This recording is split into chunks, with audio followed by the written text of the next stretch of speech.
There y'all go. There y'all go. There y'all go. You know, welcome to the Taste, Houston Scene, grassroots news and entertainment. I'm Nic Allen, the American bassist who loves to explore the corners of all the types of arts in our diverse city.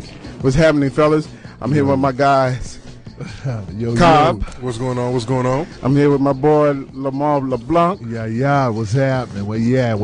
You know what I'm saying? This is that kind of fire tonight, bro. Tonight is a different type of fire tonight. What kind is it? All of them burn. It's a different kind of fire, you know. I don't think you can put diesel on this type of fire tonight. Water ain't gonna do shit. Yeah. But man, tonight, you know, it's gonna be the normal stuff. You know, we ain't having nobody in the tasting corner tonight. Okay. You know, nobody in the tasting corner.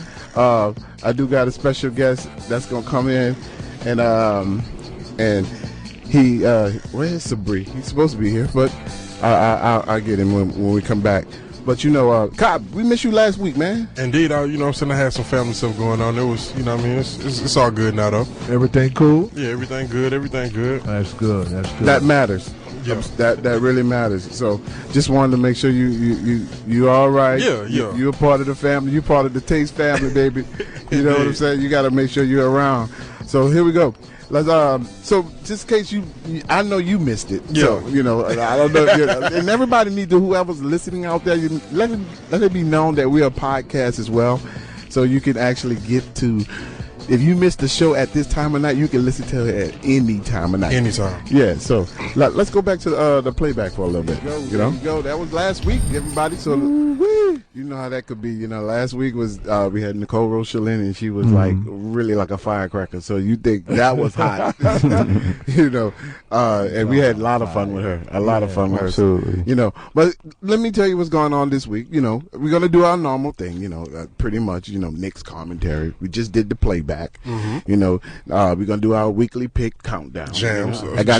I got some new jams that's coming out. You know, we got some new jams. I had to look up and kind of dig deep into Houston and figure out where they are and kind of like reach out and let them know that we're playing their stuff here, right here on the Taste. You know, but the new segment that I want to like get involved in, because you know we still developing the show. You know, all right, all right. And the new segment that I want to get involved is this thing called Manic Sunday. Okay. All right. So what is Manic Sunday, right? So Manic Sunday is only for us as hosts. But let me back up a little bit, just a little bit. Spell it out. All right. Before I could go into the Manic Monday, I want everybody to know that it is official that I appreciate you guys coming to the show. And I would love you, Cobb, and you, Lumar, to be co-host with me on this show. Oh, man. Wow. We've been anointed. You've been anointed. Exactly. There you go. I accept the nomination. You've been ordained. All right. So now it's official that I got Cobb as the official co-host now. I got Lumar as the official co-host. And then we're going to delegate some more things. And you're going to hear my voice all day and crack jokes and all. You're going to hear these guys' voices more. So, about this Manic Sunday, okay? We was talking last time on like we should open up the lines and stuff like that, okay? Yeah, I think all right. so. So if we open up the lines a little bit more, this is how we can open up the lines. This means we going to have a conversation about a lot of disoriented and good things that's happening either in the world or either in Houston. Okay. Okay? So people can actually come and call. And let's not forget, send love or hate mail by email of how we're doing on the show, or either what we can talk about on the show. Love or hate. I love that. Love or hate. Okay. Yeah. Okay. This disoriented and good. Can you go deeper into that? Well, the disoriented, you know, I got my comments and I got my commentation. Some people not going to agree, and some people going to love the way I get my. I mean, I'm just being honest. Understood. Okay. Things that makes my ass itch. Okay. Yeah. So remember that. Practically, they just gotta actually either they're gonna hate me or they're gonna love me about it. Right. Simple. Right. I got my take on Captain Cheddar. Yeah. You know, some people think Captain Cheddar is the greatest thing on, better than Washington. You saw him with Kanye. Huh? That dummy. So on that note, but Manic Monday. I want to make sure everybody understand that Manic Monday. I'm not Manic Monday. Or Manic Sunday. Sunday. Practically, I want you people that's listening to the taste tonight on a normal basis to call in, talk about the subject that we got subjects on hand. And feel free to comment on how you feel about the show. This is that forum. This is an open forum for you guys to just comment on what you want to talk about the show. Now, so wait, hold on. We don't have to care. No. But if they get too reckless, I know they can't see my face, but I want to make sure you see my face. Okay. Do I look like I care? Okay, I'm just making sure. And if they get too disrespectful, we will clap back. Oh, most definitely. Okay, all right. Most definitely. I'm just I'm not even clapping. I'm gonna applaud back. The more fire, the better. I told you this is gonna be a different kind of fire. Now you get it? It's a different type of fire. So, on that note, I still got my man Sabri in the house. Sabri Anderson, what's up, man? Hello. Yo. Be here. Now he was on CP time when I asked him to come in. He was in the back that's doing something. I don't know when we started. It's a lot of food back there. That's what it was. Well, I wasn't waiting, so you left without me. I was waiting on y'all. Left? No. Yes. He was here. You were like, I'm gonna check in later, and you just and then the mister over here left without me. We were both waiting on you. He sounded like he was here. He make it seem like I went to Disneyland. So like y'all left me. Well, you just got in. Where you come from? I don't know. Well, that's a good question. So let's go to the first thing on Manic Monday. I have a clip. I want to first, clip number 1. All right. I want you to listen to this. This is about Trump. Okay. All right. I said his name. I can't believe I said his name. Yeah, this is about Captain Cheddar. Captain Cheddar 45, whatever. Yes. You know what I'm saying? And see how this is the amount of disrespect that he does normally, okay? So I'm curious of what your takes and everybody else takes on it, how this man actually, how he actually acts out there, I'm not getting it. I'm not getting it. But check this out. Okay, question? Yeah, go ahead. Sure. She's shocked that I picked her. No. She's like in a state of shock. I'm not thinking, Mr. That's President. okay. I know you're not thinking. You never do. I'm sorry? No, go ahead. Go ahead. In a tweet this weekend, Mr. President, you said that... Y'all heard that? Mm-hmm. Oh, man. He's so impulsive. Was that disrespectful or not? Of course. I mean, some people want to think he just got it out for the media. So I'm just trying to figure out, was that disrespectful? Super disrespectful. I'm trying to be the good guy here. It was not disrespectful. Psych. No, that guy was disrespectful in my mind. Very disrespectful. He's so impulsive, and he doesn't have proper, executive decorum and etiquette. So he shoots from the hip all the time. Some people like that because they feel you're candid and it comes from the heart, but in his position you have to have some degree of professionality. I mean, even if you feel that, you shouldn't have said it. That you never, I feel you. That you never think you shouldn't have said it. But then the entitlement that everybody is supposed to be enamored by your presence at all times, the arrogance, it's like, come on, like we barely like you. Barely. Well, that's not what's going through his head. Everything's a power dynamic, and everything revolves around him most of the time. At least in his perspective, he's not thinking about that. Right. Of course, he's really thinking it's not about. He never him? do. How many times you think how many times you think he's been punched in the face in his life? You know what? I got a good question. Why you? At least, liquor or some kind of hot cocoa or something. He says he doesn't drink. Okay. Oh, he says he doesn't drink? Yeah, I thought. Yeah, that he said that around Kavanaugh time that he was going through the hearing.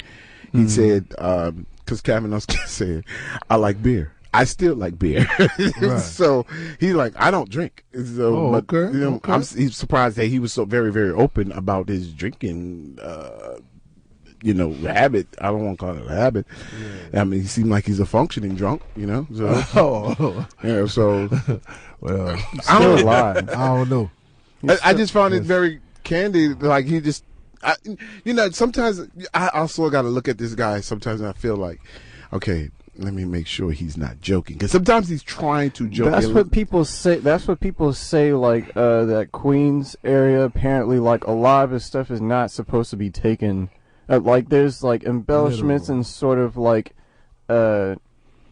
just kind of presenting it in a way that's sort of facetious, I guess you could say. Yeah. It's not, but I mean, if you're trying to take the devil's advocate on what happened with this exchange with a reporter, I mean, it was unnecessary. I will never understand. Honestly, I still will never understand. I mean, if you take it as being candid, there's no reason for it, and it's just distracting, which is most of his dynamic. Yeah, it's simple because he thinks simple. I just think he's an nincompoop. Well, he just does not have the wherewithal to be empathetic. I mean, he's probably been entitled his whole life, and now he's in the most powerful position in the free world, and he probably feels I can use that to my advantage. So, it's definitely to his advantage. I could definitely say that it's to his advantage, and it's an interesting thing that he's doing that type of concept. Yeah. So if you guys want to call in and weigh in on this subject, come on at 713. 526-5738 713-526-5738. Yep. KPFT. So, just on that note, should we accept his behavior? Because now we got he feels. I'm gonna put it like this. Don't know. I definitely don't want to and I hate that America is so much like this. And I just said this to a student of mine. It's like, I really hate this separation that America has always done. It's always been done in a separation phase. You got to have the black, you got to have the white, you got to have monkeys over here, you got to have giraffes over here. Yeah. And they live in the same wilderness. I don't get it. So right? That you got to have rice over here, you got to have spaghetti over there. They're all pasta style concept. Why they can't be on the same road? I just don't know all this separation that they got to have in this country. And when you do that, you got to have the rich, you got to have the poor, you got to have the poverty. It's like it seems like you have to have this. This is a formula that you got to have to make America. Well, yeah. I guess my question is, so this other black nincompoop came out with Trump. Oh my goodness! Let the record show. Brother Kanye. Look, let the record show. We not saying his name either. Exactly. The former president. We get Kanye. Oh man. The former president of the United States called him a jackass several years ago. I'm gonna say 2 years ago at least, couple. And it's amazing that these things are being said like that. So it's not even trying to be in the proper concept like that. So I'm confused by it. Yes. So therefore, I was just trying to find out, what is your take on Kanye? Oh, well, being a musician, I have some empathy for Kanye and his artistic expression. I mean, he's entitled to his opinion. Wouldn't you agree? But obviously we don't agree with it. Yeah. But I think that, he's probably still going through something emotionally and maybe psychologically on a personal level. But I think that he has good intention sometimes, but through all of the antics, he misrepresents his point a lot of times. This Trump thing, I'm still trying to figure it out. The jury's still out in my mind on that. I don't know if he's authentically with Trump or if it's a publicity stunt. That's and the mental capacity that he's working with is one question that we don't entirely know for sure. But the other thing is, I think he's probably one of the dumbest thoughtful people in the country that we're looking at right now. He's really in, like, I mean, people because when I looked on Twitter and I saw, oh, this is the video of Kanye ranting at Trump that everybody's looking at, and they started like from the alternate universes thing. I mean, putting that aside, that's like a sort of metaphysical thing that you can. But he's basically saying, for this person that he's trying to get out of incarceration, or one of the things he talked about, this is a thoughtful action I should do if I were in his place, or incarcerated, and it were for something of relatively, a conviction that really wasn't rightfully warranted. Right. I should help him if I were in his place. And so he says things like that. You can tell he's being thoughtful. Yes. But as far as some of the things that he says, I'm a free thinker, when it's usually just like his being against the grain seems to be just going opposite of what people are expecting. Right. See that? Yeah, that's what I'm saying. That's what hurts sometimes. We have a caller, guys. We have a caller. Oh, okay. So check this out. For sure. Hello. Hey. Hey, what's your name? Pancho. Hey, Pancho. What you got to say? What's up, Pancho? What's up? I'm headed home. So you want to talk about the matter? You're on the air. Yeah, okay. Well, so, I got put on hold for a little while. So the only two ones that I heard were how he addressed the reporter. Yes. With the rude, condescending remarks. I kid or I like anybody to talk to anybody that way. Right. But, the man's been beat up pretty hard by the media. I'm not saying that he should be fighting back that way, but that's really all he's doing. And I got to tell you, it's no secret that Donald Trump's been like that for at least 2 decades. I mean, in other words, the guy's been in the public eye for a long time. And believe it or not, a lot of people didn't have a problem with it. I mean, now that he's president, I got you.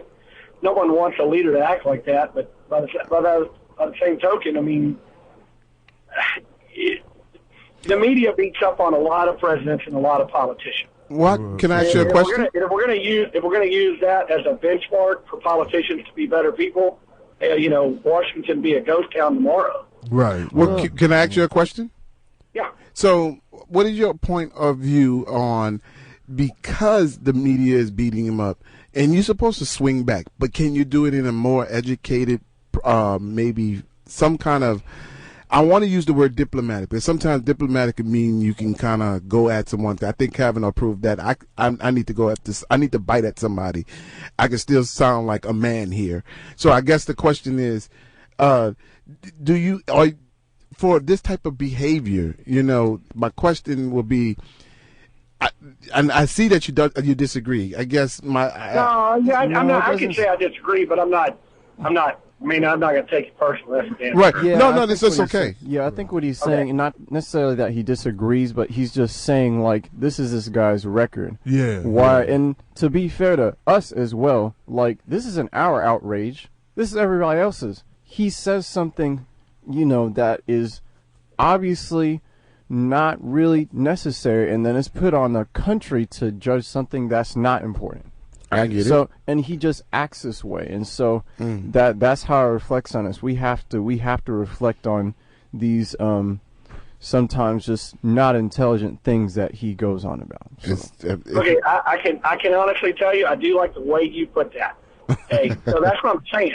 I'm not saying that I disagree with what he's saying. I'm not saying that I even like what he did or how he said it, but I will tell you I still like the fact that he said it or that he's there, because, I mean, he is being beat up on. They don't think that's true. I don't know how to put this. I'm not saying that. Oh, man, this is the taste, man, baby. You can be real. Yeah, go ahead. You can be real as possible. This is the taste. I'm sorry, I missed out what you said. No, I was saying this is called The Taste. This show is called The Taste.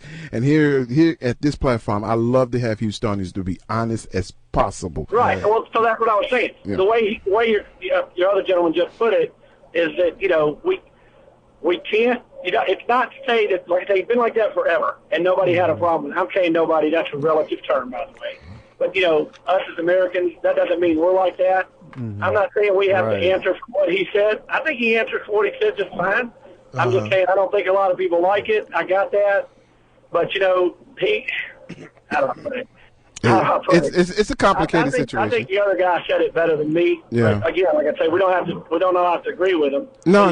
Forever. Right. But I think it's one thing for you to be snarky with media and you're like this rich business owner, it's almost seemed as charismatic. But when you said some of the toxic things and media has held you accountable for them, I think in this position you should probably use your manners. Yeah, that's Right. That's all I'm That's saying. right. I agree with you on that. Use your manners, bro. You know, mom and dad didn't show him that too much. You know? Well, he's just an ego man. The downside to what you're saying, though, is if he uses his manners, he just comes out like a regular politician who basically uses their manners to lie to you. Right, and That's so one thing. That's one thing you got to at least when he says something, you pretty much know what he said, and it's not. What does he mean? What does he mean? How do we get to that? But he has been No. caught in the lie several times. Yeah, but at least with this, like the gentleman is saying, this is a true statement that really came from him. But the other thing is, like I said before, this is vestigio. This is like, oh, you never think. Like, what does that contribute to what the women may need to ask him that is of necessity? He's just adding things that contribute to what seems to be what's always a power dynamic. He always takes it to the deeper personal recesses of his mind, like, oh, that's what I think. That doesn't contribute to any conversation, especially when he's being approached by the press. It doesn't help his situation. Right. That's what. Thanks, like I man. said, and if that was the benchmark, Washington would be a ghost town tomorrow. Right. It's not like we love all 500 congressmen and women up there. You know. And as far as Democrats and Republicans, like when you have people that filibuster with green eggs and ham, as Ted Cruz had famously done once, they aren't always in line. So it's not. Yeah, it's politicians will do what they feel gets people on their side. Yeah. And he's not the first person to read green eggs and ham. That has been done at least up there. That's been done at least a dozen times. So I mean, it's just. But the way the founding fathers put it, you only needed one senator to do this, and you couldn't vote him down. Now 61 of them could say no filibuster. Right. I mean, convenient. Yeah, like I say, count your blessings, because it did not. That wasn't written like this.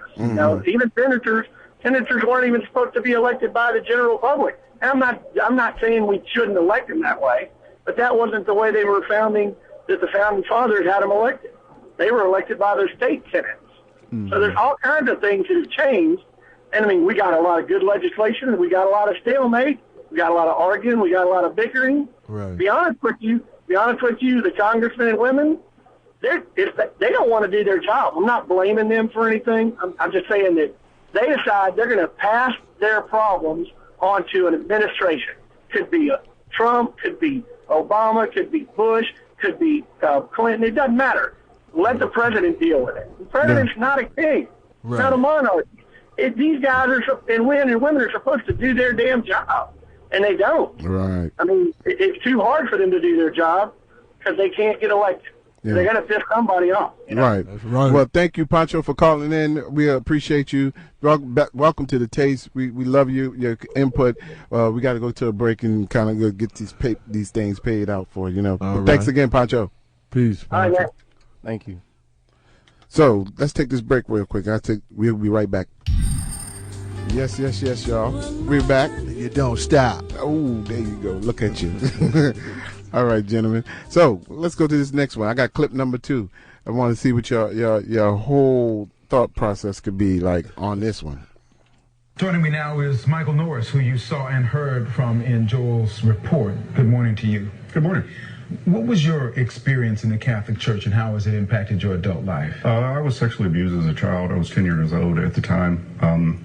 And it was at a summer camp. I didn't tell anyone for 15 years. Why? Because I was scared. I first of all, at 10 years old, I did not really understand what the man was doing to me. I didn't understand what sex was, so I didn't really comprehend what he was doing with me. And then secondly, he was an extension of God. That's what I was taught. Okay, and so I was scared to death come walking out of that room after I had been abused. I didn't think my parents would believe me, and quite honestly, because of the standing of this individual in the community, I didn't think my mother would believe me if I went to her. There you go. Woo-woo. Gets tough in the house, huh? You put him in chronological order, like from smallest to get worse. Yeah. Wow. And the other one gonna be worse to worse. Oh goodness. But I'm just saying, this the thing is that got me. And first of all, I'm Catholic. Let's start there. I'm Catholic, and I don't believe I ever been touched, fondled, understood, messed around with any priest, father, brother, whatever. Right. I've never been in that situation, but I'm not wrongfully. I sympathize with these men, and I don't know if there's women in this situation at the Catholic Church. It's all boys, and I've heard all boys and just priests. So but I figured some of the priests is kind of suppressing some of the things that they shouldn't be doing. And you're supposed to hire them for a standard. But here's the thing that I think is kind of bothering me. Yes. Is the coming out process.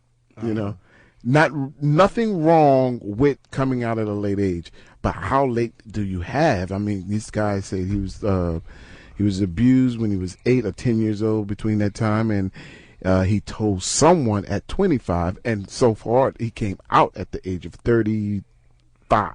Okay. So I think that's a very, very. I don't know. I found myself when I was 28 more. You know what I'm saying? Yeah. You got a kid. You go ahead and you find a wife. You got a house, car, whatever. You start to be grown in a way. Right. What enticed this guy to still come out at that late? To me, that's a late age to kind of come out. It's it's never too late to come out when you talk about emotional events that offer, that when you do express it, you can experience some healing. It's never too late, really. I get you. So we don't want to. I personally don't want to suppress anyone's ability to express. I would suggest to come out. Abuse, but with the church, wow, that's a loaded issue. You want to address that, or you just want to talk about the coming out part? So address the church thing. Let's be honest. That the coming out part is a whole different subject. That's we figured it out. Look. When you're dealing with issues of abuse, it's a process. It's a process to experience healing and work through it. So people get there at different stages. People get there in different time frames, and you have to find someone to talk to it about, especially something like that. A man being abused by another man. Mm-hmm. Then you're dealing with the church, which is such a holy edifice and entity in the world, the Catholic Church. I was born and raised Catholic. But why is it written just on the Catholic Church? I don't really too much hear about the other denominations of this kind of caliber. Now, the other denominations is money stealing. Pastor ran off with the one of the pew girls. It's a whole different dynamic. Yes, and all denominations, they kind of got their dirt, they mud, if you will. But I think this is something that's just really been over the years when people have come out. Yeah. It's been the Catholic Church. Awful. It's the structure. And then you've also let's not talk about the things that the Catholic Church has tried to hide. Like, they've tried to hide these situations also. Well, that's the main part. That's the reason why it's hot and heavy right now and talked about, is because of the purpose of it's been hidden, and it's been shunned or paid off or something. Well, it's a legal issue. I'm sorry to say, it's a legal issue that they have to confront, and that's why it's probably done in that manner. You got to realize the Vatican and the Catholic Church, you're talking about one of the most powerful entities in the universe. It's a huge institution. Yeah, they're going to have the best attorneys, and they probably not Catholic.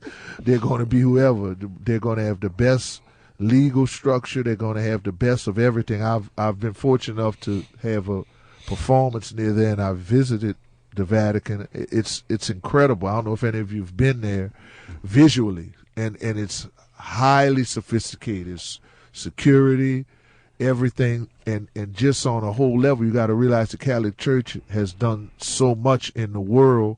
I'm not talking about a negative sense, but in a spiritual sense, for spreading,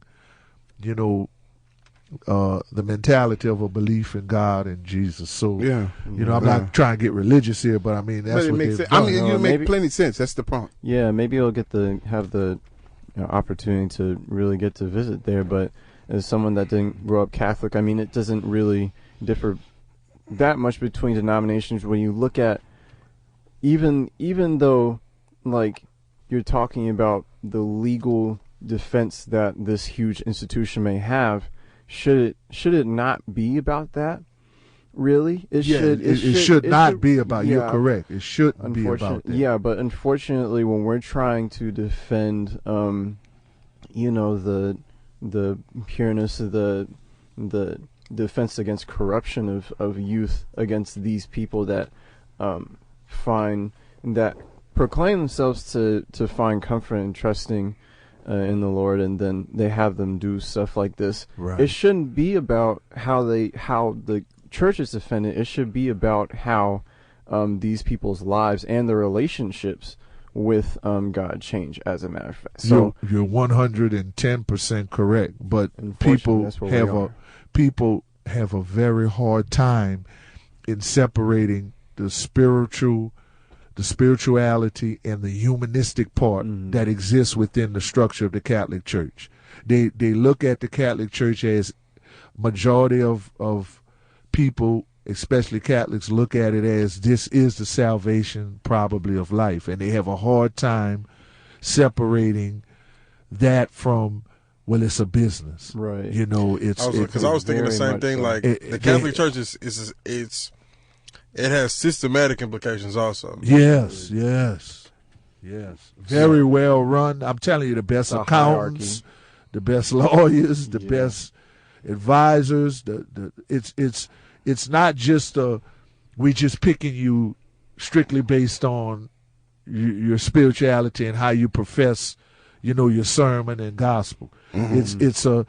It's the Pope is one of the most powerful figures. Well, his seat is one of the most powerful positions in the world too. Yeah. So when you talk about this coming out about abuse of young boys and young women, that is so wrong. That needs to be addressed, as you're saying. That should be the issue. Mm-hmm. Getting individuals healing and some form of justice. But they have the best legal structures. I'm telling you, they're not going to sit up there and just say, okay, they got Johnny Cochran. You know, Johnny Cochran to the umpteen power.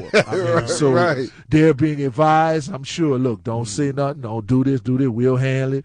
Probably majority of those cases get handled just with a settlement. Yeah, and they'll never get to public. You sign disclosure, I'm sure, where you can't say things and all, and it's really, I'm sure, very intricate. Right. The next one that I got, guys, is going to be really, really a treat. It's a positive one. Just check it out. It's definitely a positive. Check this out. Be right back. Yeah, that was Freddie Hubbard, guys. Lamar already talked about it. He was the man. No, bro, that dude had a level of. He's like pre-hip hop for real. Yeah, he's like pre-hip hop. And didn't he die young? What? Like 62, 64? All right. Like that? I thought it was like maybe late 60s. I thought I went into like 70. Close to 70. No, I don't think he made it to 70. Freddie Hubbard? Yeah. Huh. He didn't make it to the 70s. Okay. I think he did like in like his 60s. So here's that last one. Now this last one, let me prep you for it. You know, let me get you prepped for it. This is Kaepernick is back, man. He's back in the whole limelight. Kaepernick wanted to do. Actually, he's starting to make Nike want to brand his afro and his face. You ever seen that white silhouette? That silhouette that he has going on with his afro and his face, and they're gonna have a caption under the "I'm with Cap." Check out this ad that they pulled out on it. Let's see what you think. Nike is one of the most recognized and reputable brands in the world. So it's no wonder the world reacted when the brand released a controversial ad featuring NFL free agent Colin Kaepernick. So don't ask if your dreams are crazy. Ask if they're crazy enough. But it's not the first time Nike waded into controversial territory with its ads. Here's how Nike learned from its past to turn an emotional national conversation into dollars. Kaepernick is known for sparking a movement within the NFL after he took a knee during the national anthem at a 2016 game to protest oppression and police brutality in America. I'll continue to sit. I'm going to continue to stand with the people that are being oppressed. And of course, President Trump weighed in. To say, get that son of a off the field right now, out, he's fired. He's fired! At one point in 2017, more than 200 NFL players knelt, sat, or raised their fists during the anthem. Kaepernick opted out of his contract with the San Francisco 49ers in 2017. But since becoming a free agent, Kaepernick has not been signed by another team. He claims that the NFL owners colluded against him to ruin his career. He's been since working as an activist, reportedly donating over $1 million to charity. The internet went into an uproar when Kaepernick posted a Nike ad on Twitter with the words, "Believe in something, even if it means sacrificing everything." There you go. Oh, yeah. Now, Kaepernick is back in my mind. Oh, yeah. And he coming back with a vengeance for those, especially those NFL owners that actually kind of like, in my opinion, played him. And they all boycott him because he was starting the controversy, and they were all, I'm going to say in my mind, scared of how Trump was reacting at the time. And notice like they all tensed up, and even Jerry Jones was the worst. He tensed up. Watch yourself now. He was, yeah, I know you're a Cowboy fan, but look. That's unfortunate. And it's very unfortunate because they're not going nowhere, right? We whipped some tail today. We whipped some butt. Oh, man. How many leaves did I rake today? That's really what it boils to. But Cap, you know, I'm so with Cap. I can't wait till this shirt or whatever. I'm gonna try to find that shirt because I need to wear it as well. It's because the reason why I'm with him is it's not so much because of when I say Black Lives Matter movement. I'm trying my best, and I keep telling people all the time, I'm not in that world with America where it's all about separating things. Right. I am trying to keep the bananas and the apples together in the basket. When I see a white guy, I see a white brother to me. Okay, I don't see what some people see. Oh, he's a white man. Oh, she's a white girl. Oh, I'm a black boy and he's a black boy. I just see human. I really do. Yeah. And when I say that, and I'm sincere about it, like I really see human. And I think that's because especially us three in here, we're musicians. It matters to me if you can get your butt on stage and you can play the blues. Exactly. And you could be the color of purple. Yeah. As long as that groove and you playing that blues right. It doesn't matter what this band look like. It could be a female. I don't want to say it doesn't matter. You know what I'm saying? Right. So I treat that concept to almost a lot of the facets out here in America. Like, I'm not about to separate, this is a luxury car versus this is the look, I got a top of the line Honda. Am I not in a luxury wrong? You know what's happening. That's not fair though. I'm like, because I got leather seats, I got power windows, I got a sunroof, I got XM radio. Am I wrong for not saying I'm not? It's not luxury. That's my seats heat degrees, up. It's levels. Oh, bump that. my seats heat up. My seats cool down. Yeah. I'm trying to figure out why I got to be put in a standard vehicle compared to no. I do drive a Denali, but that ain't the point. But the point is, I'm saying I don't like the separation. All right, that's what it really boils down to. I hate the separation. And I'm going back to my point where I'm not for the concept of all Black Lives Matter. I think all lives matter. I would like to see all that stuff be gone. Main point that I'm making is why I'm with Cap is his controversy with the NFL, because he's supposed to stand against that whole concept, and you're not going to hire him. You're going to shame him. You're going to take his name away from him. Yeah, it's almost like you took everything away from him. Oh, they'll do that. They did it to Muhammad Ali. I mean, unfortunately, Nick, I know all of us here realize, even though you want a colorblind society, there are forces in America who are very powerful, do not want that. So you have to have. Well, you go to hell then. How about that? Well, but Cobb, you kind of got tongue.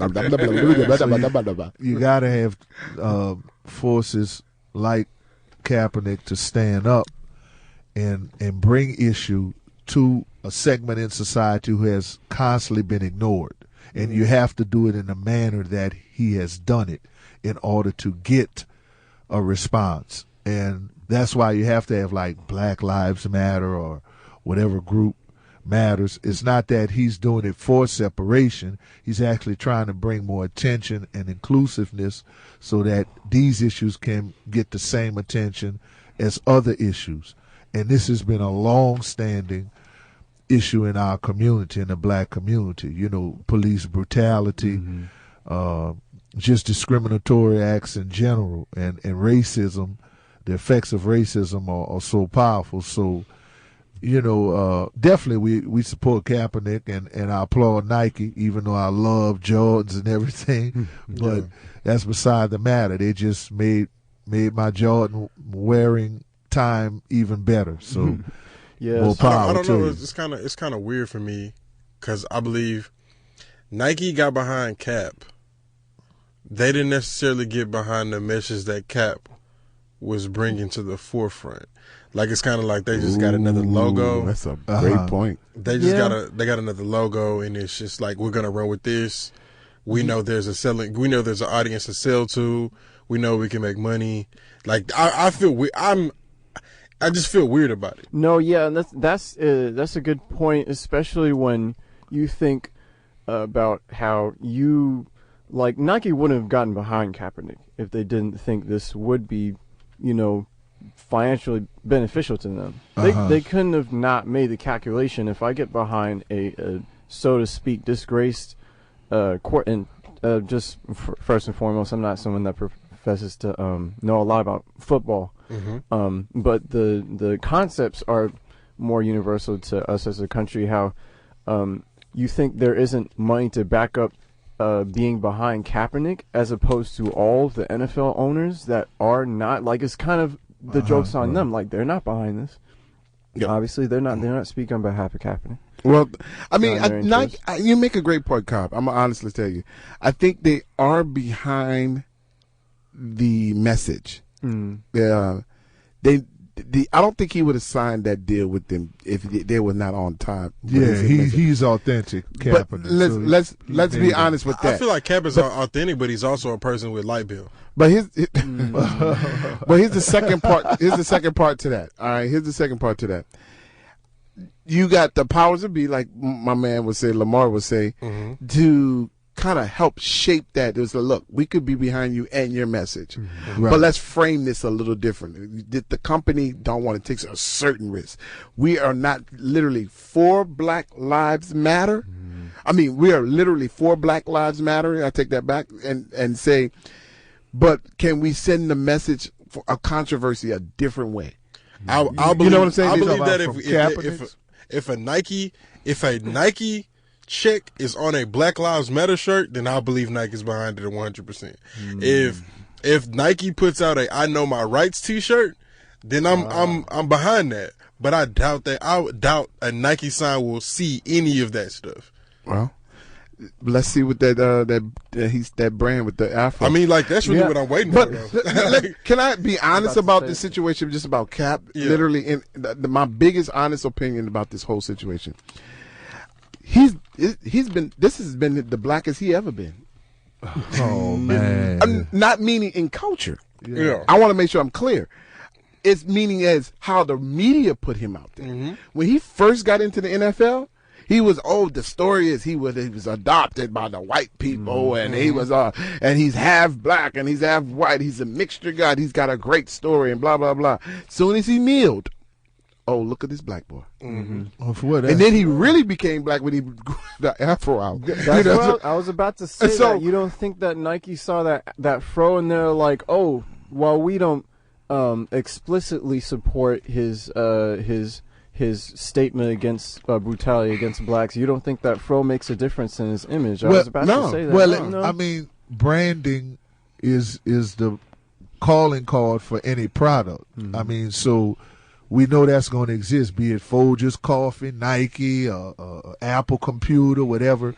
Symbolism and branding is going to occur, but I think that they took a risk. I mean, well, it's definitely a risk. It's a big risk in coming out and openly supporting Kaepernick and his stance with the NFL and his personal conviction. I mean, that was a risk. Yeah. I'm not saying that they're ignorant. Obviously, they probably have the best advisors and democracy, whatever you want to say on what campaigns are going to bring the most return to their product.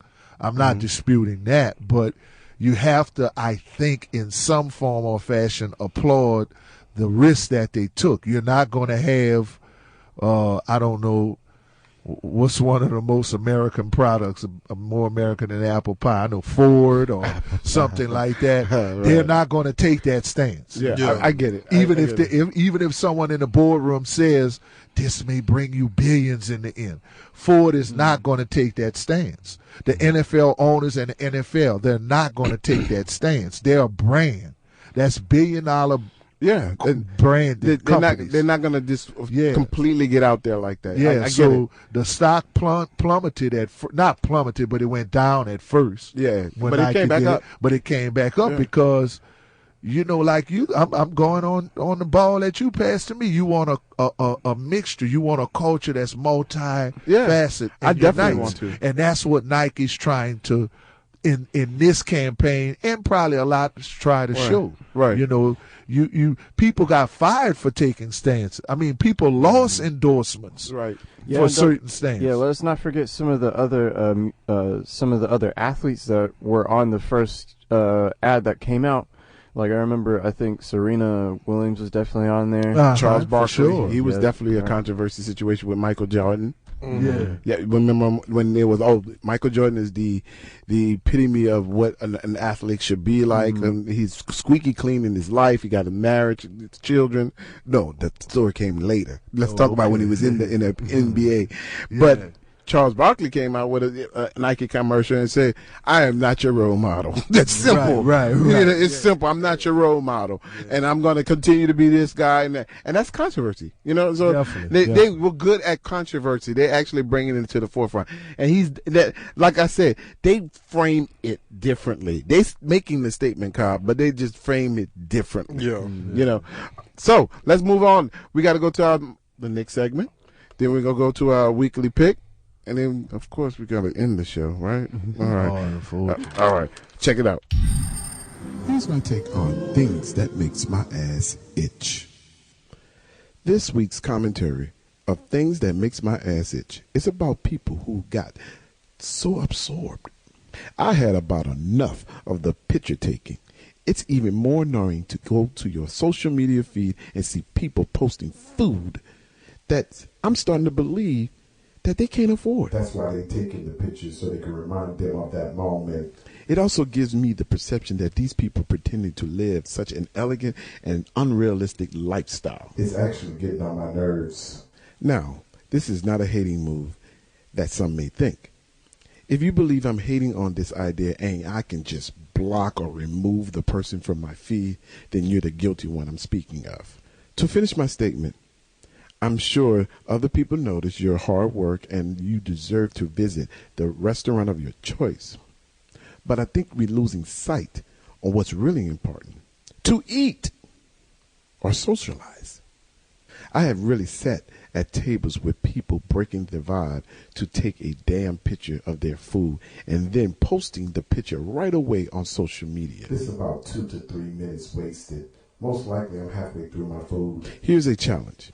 Instead of posting your $25 to $40 plate on social media, I'm really not seeing the point of this gesture. Post pictures of a large amount of grocery bags you just bought for the household. This will really look realistic. Let's see if you can populate the same amount of likes you usually get when you're partying. Ideally, this whole act of posting unnecessary things is getting tired, and the worst part, it's a certain age group that's performing this act. And these are things that makes my ass itch. Yes, y'all. This is KPFT. And you don't stop. So we got the countdown coming up. Still talking. Yeah. So y'all ready for this count? Yeah, let's go. The countdown. Y'all don't know what I'm just going through, man. Y'all have no idea what I'm going through. Yeah. So we got this countdown going down, bro. So I got a couple of new artists, and I definitely want to start talking about these people. They are actually really, really good, and they're actually bringing a lot of good heat. The first one that I want y'all to hear is a little Latin stuff. This guy, Daniel Torres, he's got a song called Tango Fe, which translated in I have faith. It's kind of Christian pop, but it doesn't sound like Christian pop. It's actually really, really, really different. Check this out. Y'all, Tango Fe. Yeah. I have faith. The man, Daniel Torres, he's like 11 years. He moved from Mexico, and he first went to Miami. And I read his story. He's basically was coming. He moved to Houston like 8 years ago, and he released that song out in 2017, and saying he got faith because basically it was amazing that he was able to play so much great music, and this tracks reflect that. Oh, you know what I'm saying? That sounds awesome. Yeah, it's got this kind of joyous, when the chorus comes back, got that joyous sound to it. It's really nice. Indeed. Yeah, that's definitely a banger. Right. Well, we at number 3. Well, no, we're at number 4. Yeah, 4. Get ahead of yourself. This one is a real good one too. Now, this lady by the name of Emily Cole, she lives out there in Montgomery, Texas. Pretty much out there on the north side. Man, she got this Houston pop sensation sound, man. But the fun part about it, I did read that she actually performed in the songwriting contest, or I want to say the songwriting symposium at NAMM in 2018, and that's some great stuff. You know what I'm saying? Yeah. So pretty much, let's get her started. Yeah. Dang, that was blocking. Powerful. Oh, that was nice. Yeah, dude. Emily Cole, man. She's young. She lives out here in Texas. She got a couple of gigs that's coming up. I did see that on her website. She performed a lot more in the Woodlands area, but I would travel off for her sound because that's actually dope. Yeah, that's nice. Got a real kind of like Taylor Swift, Chainsmokers light kind of thing. It's very easy listening. It's got that structure, got that nice that pop sound. Y'all funny. Hey, Chainsmoker. How did you pull the Chainsmoker sound? The Chainsmokers got some. Well, when they collaborate with certain producers, they got that brought out of them. I mean, but when you say Chainsmoker, as in they're a group. Yeah, it's a group. Yeah. Oh, it's a group. I mean, that was my ignorance. Yeah, that was my ignorance. What was the last hit? Was it like Snake Hips or something like that? Or? Yeah, and then they had Roses. That was popular, I think, several years ago. Yeah, definitely. Pop. Mm-hmm. Snake Hips was definitely a guilty pleasure. Yeah. Really. Well, we back at number 3. My man Jay Plodge is back on the hot hit. He was last couple of weeks he was like 5 and 4. Right now he's back. So we gotta actually he is climbing in my mind. He's doing well. You heard what Nicole Nostradamus said last week. She loved it. She was like, "Oh, he can make the baby and stuff." Check it out, bro. Jay Plodge has been on the list for a while, bro. He's been and we got to get him in the studio. Yeah, you got to. Yeah, because he sounds really. If you're listening, you know what I'm saying, just go ahead and hit us up. Yeah, the women. How about that? It. You did? If you're listening, why don't you just hit us up? That'll make it easier, man. So I got a treat for you guys. I love me, dog. I love me. What does that mean? Well, this was a little different. Okay. So this is my feature, you know, and I always gotta love. I love doing the feature, you know that. But this feature is all about the breaking of my man Lumar LaBlanc. What? Okay. Yeah, man. Come on, man. You don't have no idea how much this has always got me already. This is one of my favorite songs by you. Boom! How y'all feeling out there, world? Check him out, guys. Y'all should hear how he sing and everything. It's dope. Ah! Y'all listening to that? Y'all vibing to that? I see y'all vibing. Hey, that's definitely a vibe. Right there. You on sousaphone? That's definitely a vibe. No, it's not me on sousaphone. That's actually one of my friends, Edward Lee. That's part of his band. There's what's interesting. He didn't see that coming up. He didn't see that. No, not at all. He didn't see that coming. I say I like to feature, you know, local artists. You know, something similar to the factor of, well, shoot, he's New Orleans on, but he's Houston's on now. Lumar LaBlanc, you know, and don't forget the taste, you know. Oh man. It's kind of close to the poetry, if anything, the way he kind of introduced things, you know. It's always good to hear that. That's my vibe, poetry, man. I write all the time. There you go. We did that in That's real dope. We just said let's do something. We didn't rehearse that or anything. That was the first time that was actually laid with you hearing. Nice. So it's completely uncut and raw. Well, we had number 2. So this is K Webb. There you go. There you go. There you go. There you go. Can't help the funk. Can't help the funk. Man, I love hearing that one every time. Man, that's why she climbing. You know. Yeah, I'm gonna see if I can get in contact with her too. She got to get in the studio too. Lord. Maybe bring some of that livelihood that, you know. Yeah. Again, that tone she got is unbelievable. Yeah, super dope. Well, we back at number 1. Y'all ready for number 1? You know who that is, right? Miss Piper. Miss Piper came back and she's back out number 1. You know, she was number 2 last week, so now she's number 1. Let's get her back on, you know, on the chart. We're gonna have to say goodbye to her soon, but you know, it's gonna work out. Yeah. Yes. And Sheila Piper, man, she comes with the hit. That's a hit, man. I don't know if are you familiar with Horace Alexander Young? Yeah. So he wrote all those horn parts on there. Yeah, okay. He did arrange it. Yeah, man. That's his thing. That man. Hey, you see why he's one of my mentors. We had a long talk today. You know, actually, you're part of a band, and you know, of course, me and him are leaders of bands. And we were just talking about some of the issues, pretty much of what bands have, you know, come with personality issue. You know, we got a little issue in our band right now, but I mean. You know, I have sometimes it helps with the music, but sometimes it can be a distraction. The music don't heal. Yeah, it doesn't heal everything. Yeah, it doesn't heal everything. So, but that's the point, you know. Man, so we got to say goodnight. You know, welcome to the Taste, everybody. We'll see you next week. You know, I want to thank my man Sabri Anderson. Well, thank you very much. My newly co-hosts.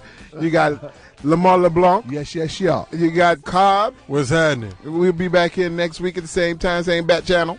You know? Yeah. Don't forget about the podcast, people. If you missed tonight and you want to get into some extra stuff, listen to the podcast. Go to KPFT and you'll just look up The Taste or Welcome to The Taste, and you will find all of the links that you need to stream this stuff. All right. Yes. Other than that, we on next week. Next week, actually, what's the 24th? Oh, we got a rap guy by the name Dante. He been rapping here in Houston for the last 10 years, and he does some things with Bun B as well as Slim. Looking forward to Slim that. Thug. So that's gonna be a different vibe that we get. You know, I want different vibes. You know, like I said, you notice I play Latin music tonight. You know, as I play some pop music, some Christian pop. You know, all that stuff, man. I want all kind of listeners. I do not want to separate anything. I was when we was in LA. I was talking about people, the radio station, they're mixing jazz and R&B together. It's a whole vibe thing. It's not separated in anything. That's what it should be. No category. Yeah, no category. Shows with those two genres in particular, really. There's lots of people that kind of, whether they do arranging work or songwriting, between those two genres, they're pretty sometimes in lock and step quite a bit. Yeah, for sure. Well, let's get out of here, guys. I see y'all next Sunday. The Woo Later. Time. Easy. Shout out. Woo.